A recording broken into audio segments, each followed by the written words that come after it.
Hello and welcome to another episode.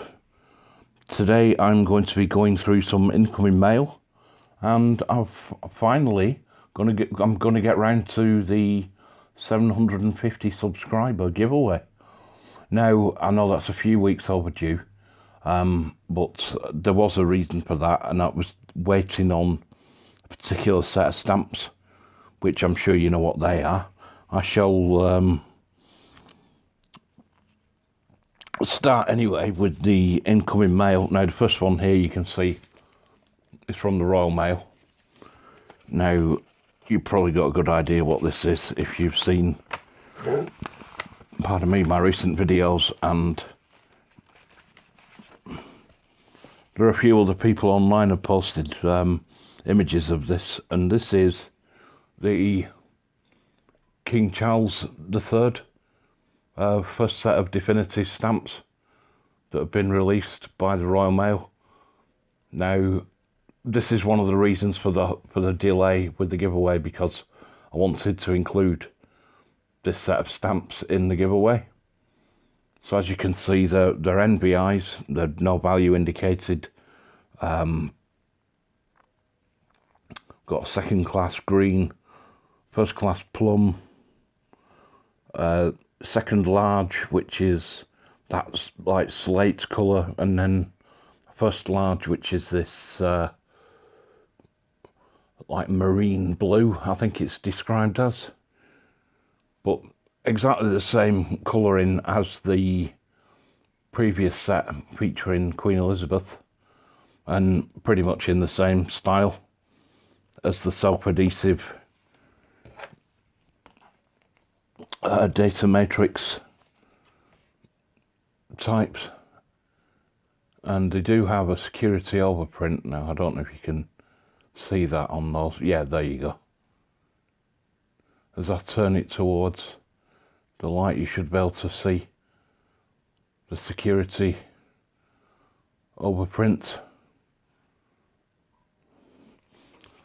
which is a measure to help prevent fraudulent stamps from being produced. Not that it works, because there's quite a lot of them about. I've seen a few videos and a few posts where people have had what the Royal Mail will do is, if they identify a counterfeit stamp, they will actually cancel it with a counterfeit stamp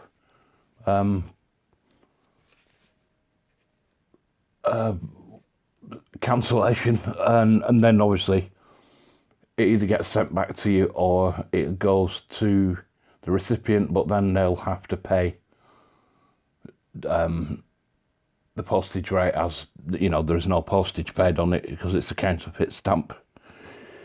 But yeah, so it's the start of a new era. Quite sad that we're not going to see the Machins anymore, but you know, this is the way it's going to be. You know, sadly life moves on, and you know, the Queen is dead, long live the King. You know, unfortunately this is something that's the circle of life, and yeah, we move on. So anyway, there's the King Charles the third first set of definitives, the NVIs. There is also a £2.20 value was released yesterday. These were issued yesterday by the Royal Mail. They arrived on my doorstep today. There's a £2.20, which is one of the overseas tariffs. But when I pre-ordered these, that wasn't available for pre-order at the time. I've since put an order in for that, because I just want to get myself ahead with the definitives, because it's very easy to let them run away with you if you're trying to keep up to date with collecting them. So anyway, that's that one. Next up is an item from eBay, and this is another cover, and it's actually a postcard, and it's the harbour at St. Peter Port, Guernsey. You know, an old black and white photograph there. bit kind of mildewy in places. Can't really work out what that name is there.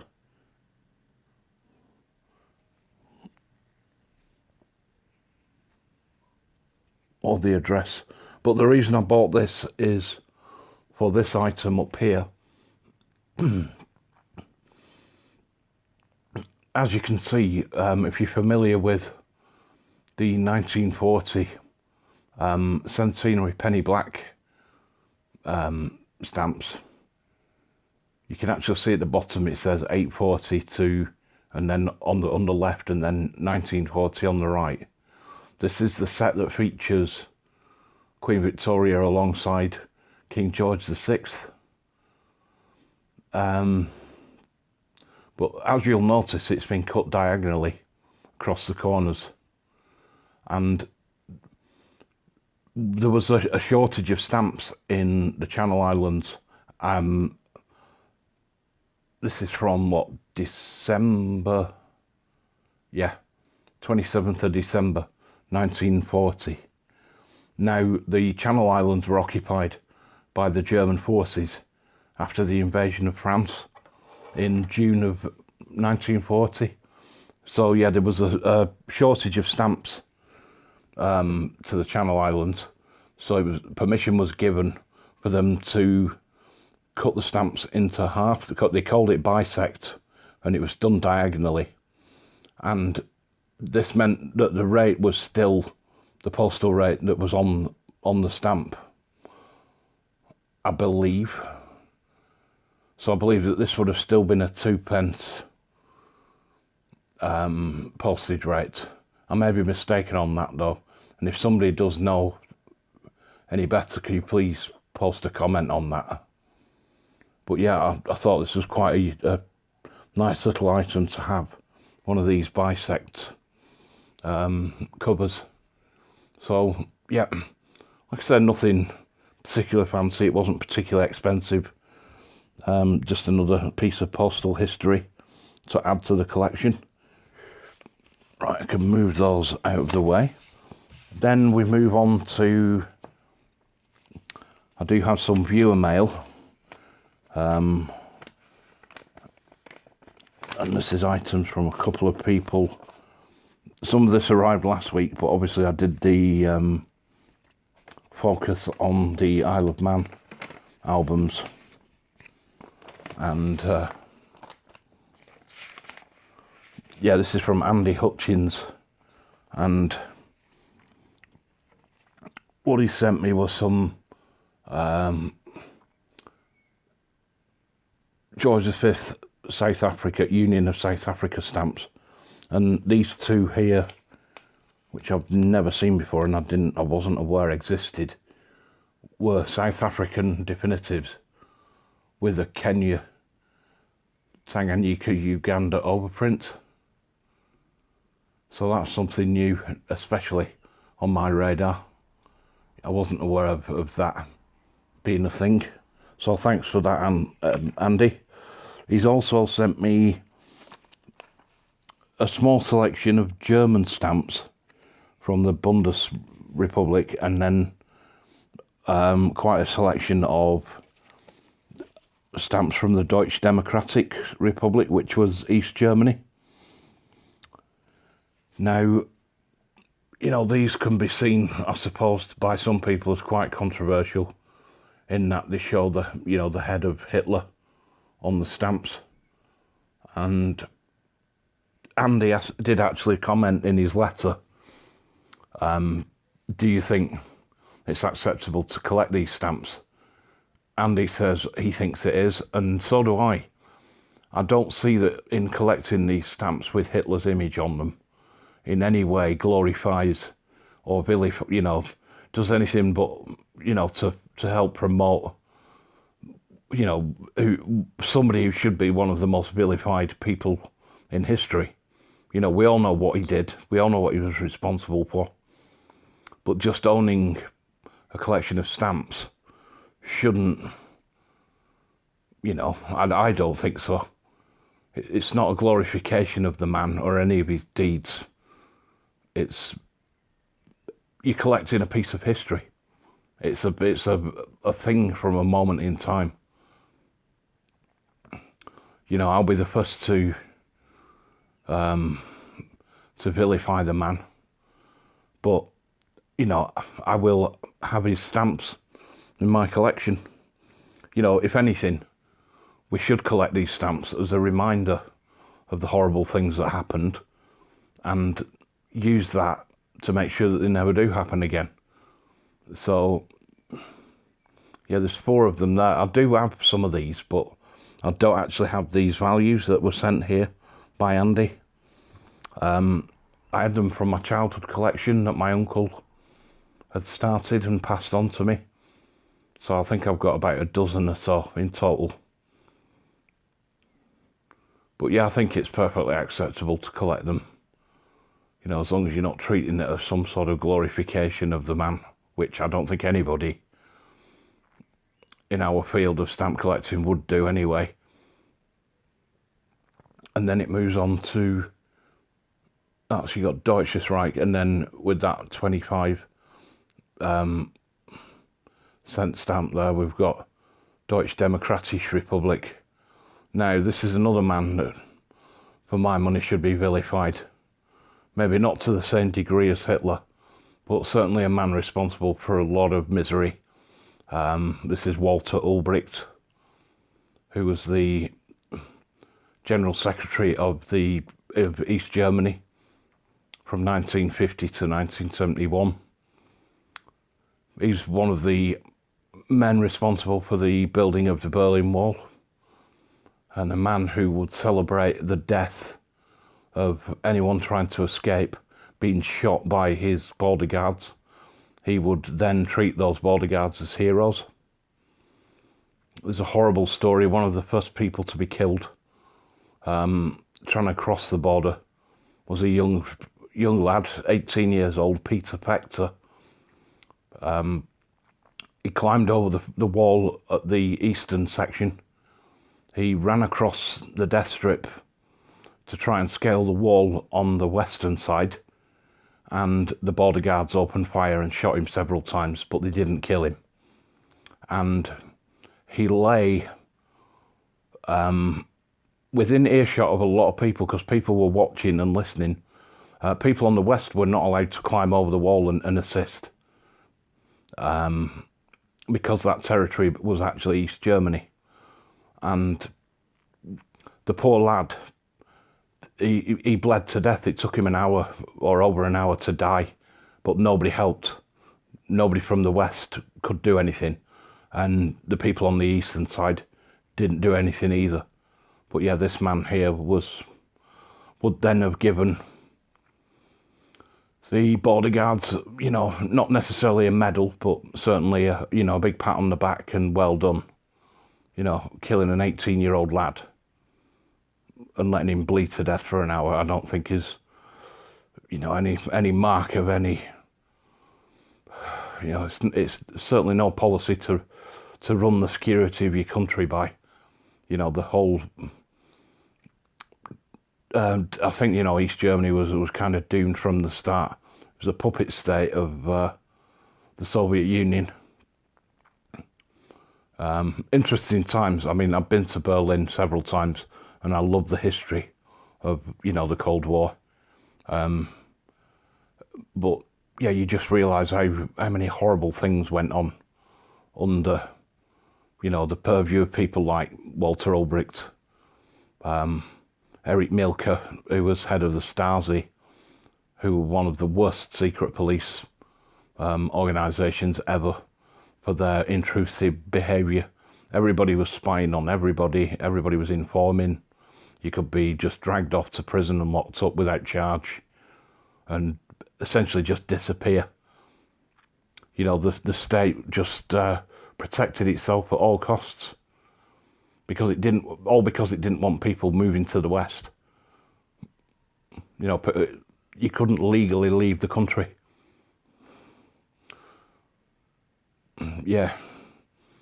But yeah, these are some of the official stamps here. These, you can see, they've got the the hammer and the dividers. You know, all signs of the sort of communist workers' party type emblems.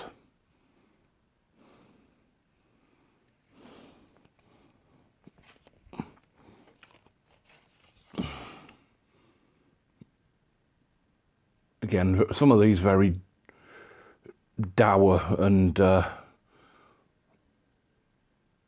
even though the content on them is quite nice, you know, I mean, you've got that Karl Marx there, you've got Brandenburg Gate, you've got, that's East Berlin, that's Alexanderplatz, you've got the Fernsehturm, the TV tower on the left, big tall structure. I've actually been to the top of there. You go up to like the golf ball, as it looks like a big golf ball, and it's actually a observation deck when you can have a drink up there.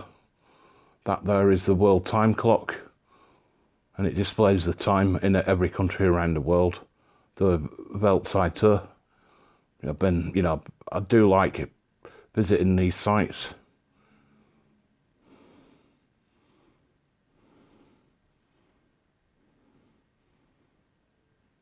But yeah, I'm very interested. I think that's the Soviet War Memorial at Treptow Park. Again, another fantastic site to visit. The architecture on it is absolutely stunning. One thing I will say, those communists knew how to build a memorial. That looks like Alexanderplatz station. I'm not sure. I don't think it is though, is it? No. Going off that. The top. But yeah, I would advise anybody to take a trip to Berlin. It's an absolute fantastic city. Fascinating place. Just the whole history and everything associated with World War II, with the Cold War, with the Berlin Wall, and then the reunification afterwards. So yeah, anyway, sorry for randomly wandering off on a tangent there about the, you know, the perils of the DDR, but yeah, it's just something I feel quite strongly about, having seen some of the places up close and, you know, firsthand. Now, this is a selection of stamps from another viewer. This is Daniel Stee Marie.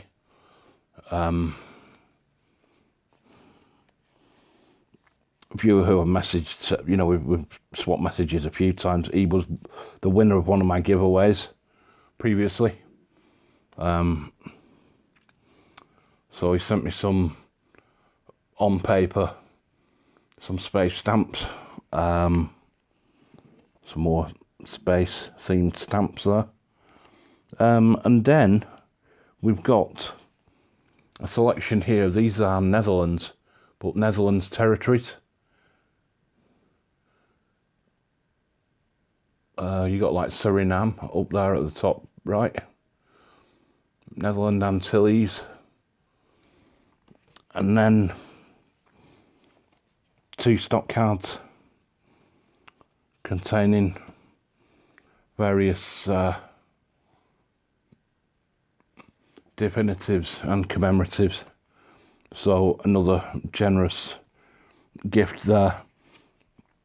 You know, I think that's 2 absolutely splendid gifts this week.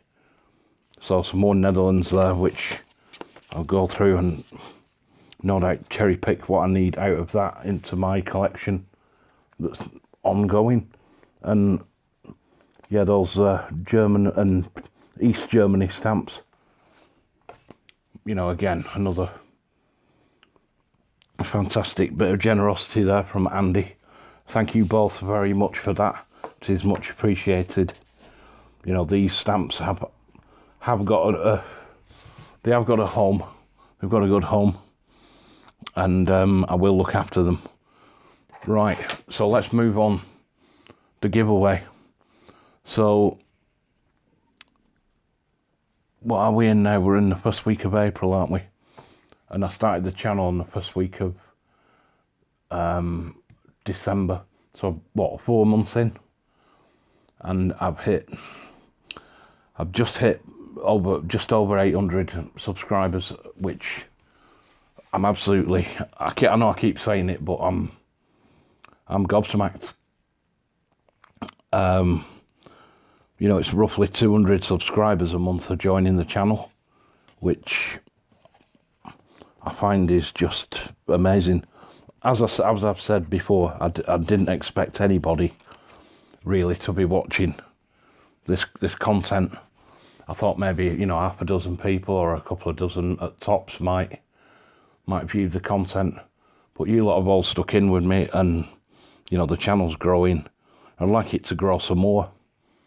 I did mention in the last episode monetization. Now, I don't think I've trodden on anybody's toes by saying it and upset anyone, but I would like to clarify, when I said monetization, all I meant was that I would be enabling ad revenue from Google AdSense. So there would be like pre-roll ads and, you know, maybe a single advert within. I know it's quite intrusive to some people, but like I said, I want to expand, you know, the capabilities of the chat. I want to get a better camera. I want some better lighting. I just want, and it's things that I can't afford at the moment. And I mean, like I said as well, enabling that AdSense money may actually turn out to be just a damp squib, and it might add up to nothing, you know, because of my number of views, number of subscribers, this, that, the other. So it might turn out to be nothing. So yeah, don't worry, there's not, you know, I'm not going to be laying down anything such as a paywall. Somebody did suggest in the comments, maybe I should add the buy me a coffee link. Now, again, I think that's, you know, that's something I've certainly contributed to before on other channels.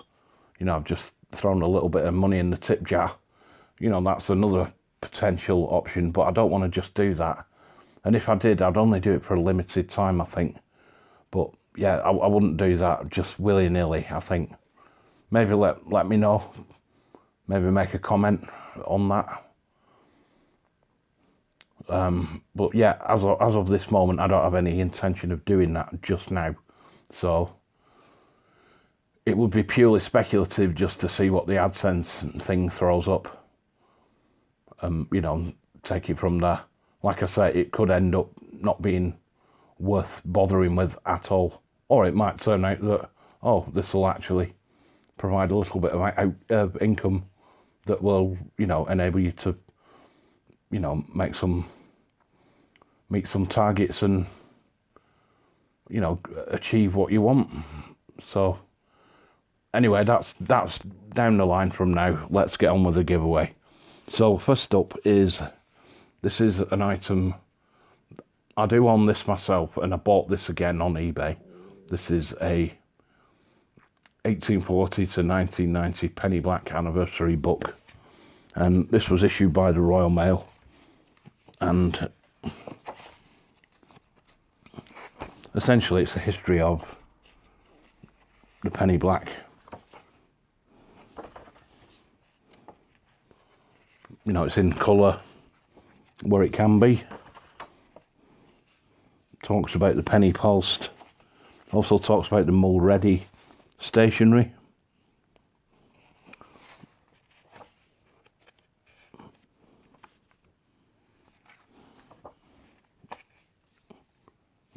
Various other things.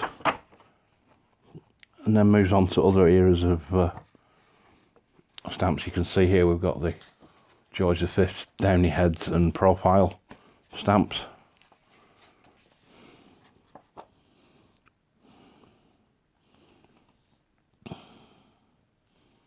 Got McKennell's seahorses design now. Of couple of examples there of the seahorses. Then a little bit more on the Queen and the Machins. So rather interesting little read. Printing techniques as well at the back. So yeah, but at the back of this book, don't worry, we've also got the stamps. So there are two presentation cards. There's this one here that has a miniature sheet with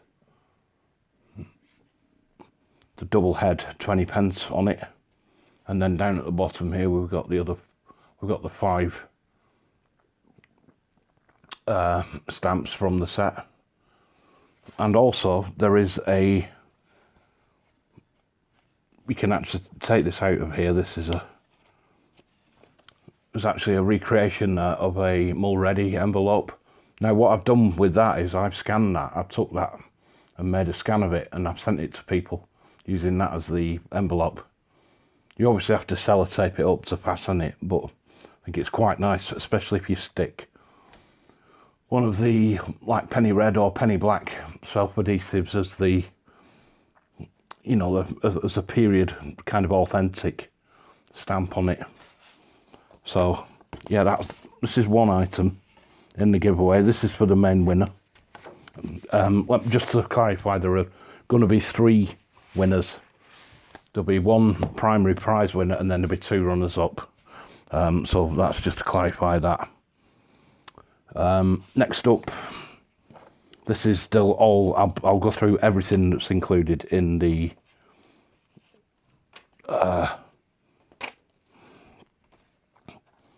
bundle for the winner first. So these here are the 3 miniature sheets for the London 1980 stamp show.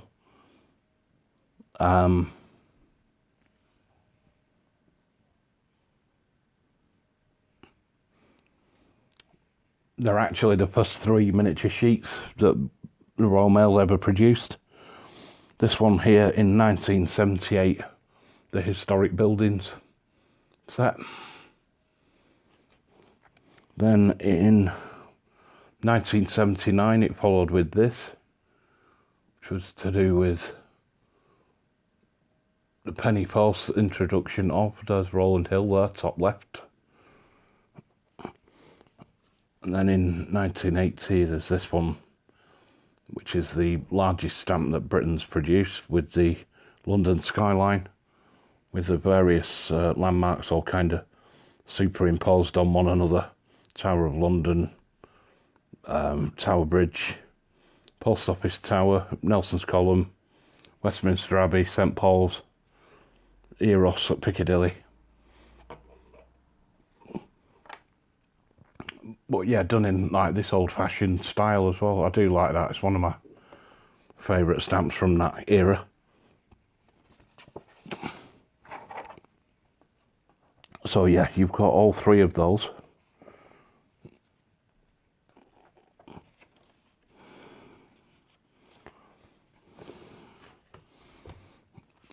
Next up,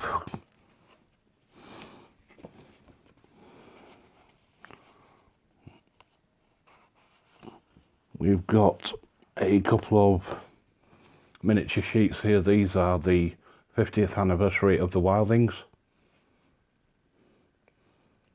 So there's 2 of those, 2 sets.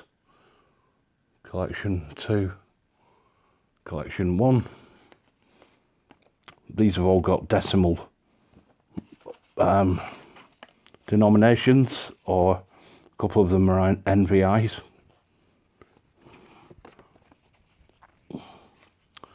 Next up is,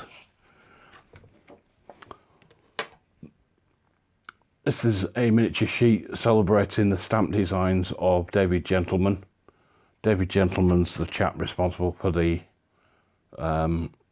Gentleman cameo, which replaced the Wilding head on the commemorative stamps in 1966. But yeah, he's prolific designer, was used throughout the 60s and the 70s, with some absolutely beautiful stamps. His Battle of Britain set there particularly is one of my favourites. Some of them are just so simple and elegant, his designs. So yeah, he's well renowned. So that's a nice miniature sheet.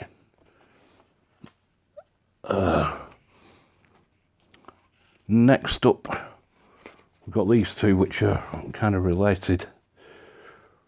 We've got a set of Queen Elizabeth NVIs,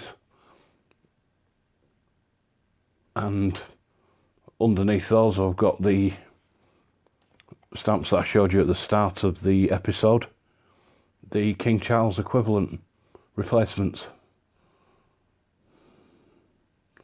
Just notice there that the large is horizontal on here and it's vertical on the Queen Elizabeth ones. Didn't clock that before. Also the first and second are lower down. So yeah, not quite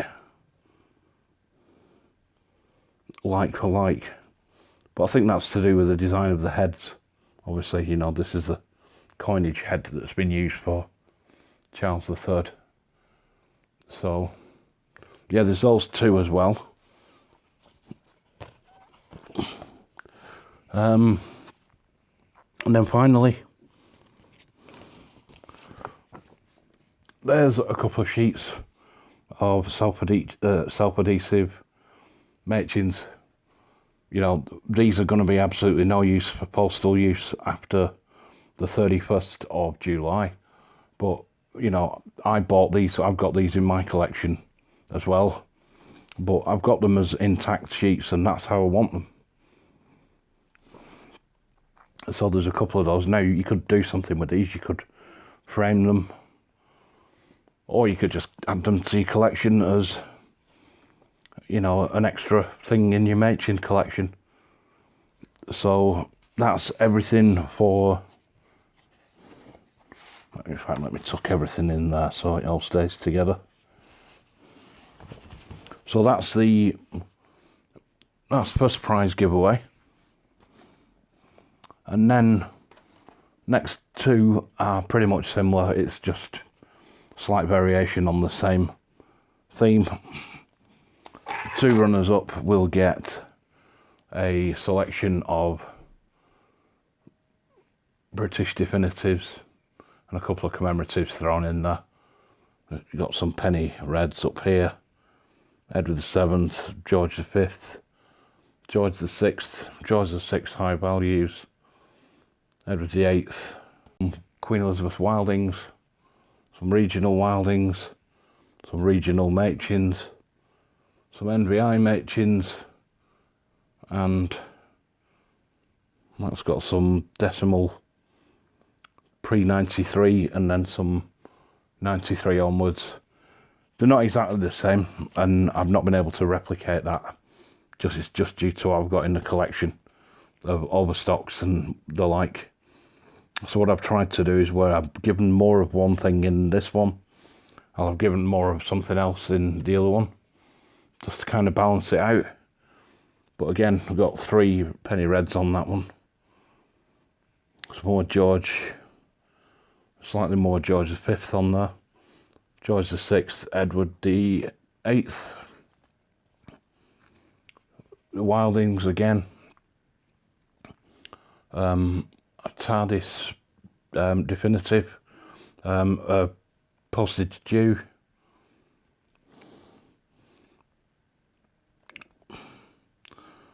A rather lonely regional Mädchen. Then I've got some NVIs. And some more NVIs with elliptical perfs. Then we've got some 1993 Mädchens and a couple of regional designs. So, what do you have to do to win one of these prizes? Well, the first name drawn will win the bundle with the miniature sheets and the penny black book. And the second and third ones drawn will randomly get one of those 2 stock cards. with those British stamps on.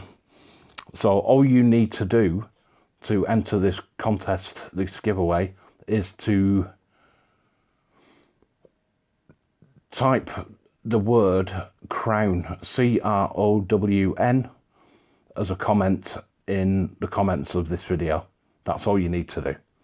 It can be anywhere in your comments, as long as the word crown. You could just type the word crown on its own, or you could just say crown and then say something else, you know, like watch the video and blah blah blah, this is what I think, stop waffling. Don't talk so much about East Germany, because I'm here to look at stamps, not listen to you waffle on about some European history. Whatever, you know, if those are kind of criticisms that you want to lay at me, then that's fine. Once I get started, you know, that needle hits the record and, you know, it keeps playing. So yeah, just the word crown will do. And what I will do, I will leave this open for a week. Today is Wednesday. I think it's Wednesday the 5th today. So I will leave this open till Wednesday the 12th. And then what I shall do is I shall, round about 7-8 p.m. UK time, I will draw the 3 winners, and I will put a post on, I'll put it as a pinned comment on this video. I'll put a YouTube community post, and I'll also put a Instagram post to let you know who's won. And then obviously I might actually reply to people's messages within, or the comments within this video, so that they get a kind of a ping notification to tell them that they've won. So yeah, so the word crown, CROWN, in the comments for this video, and that will enter you into the contest for this giveaway. So that is it for today. I hope you're all doing well. You know, the spring has definitely improved things here in the UK. You know, the nights are getting longer, getting a bit more sunshine, and it's all good. So stay safe, keep warm, and I shall see you in the next one. Bye for now, and thanks for watching.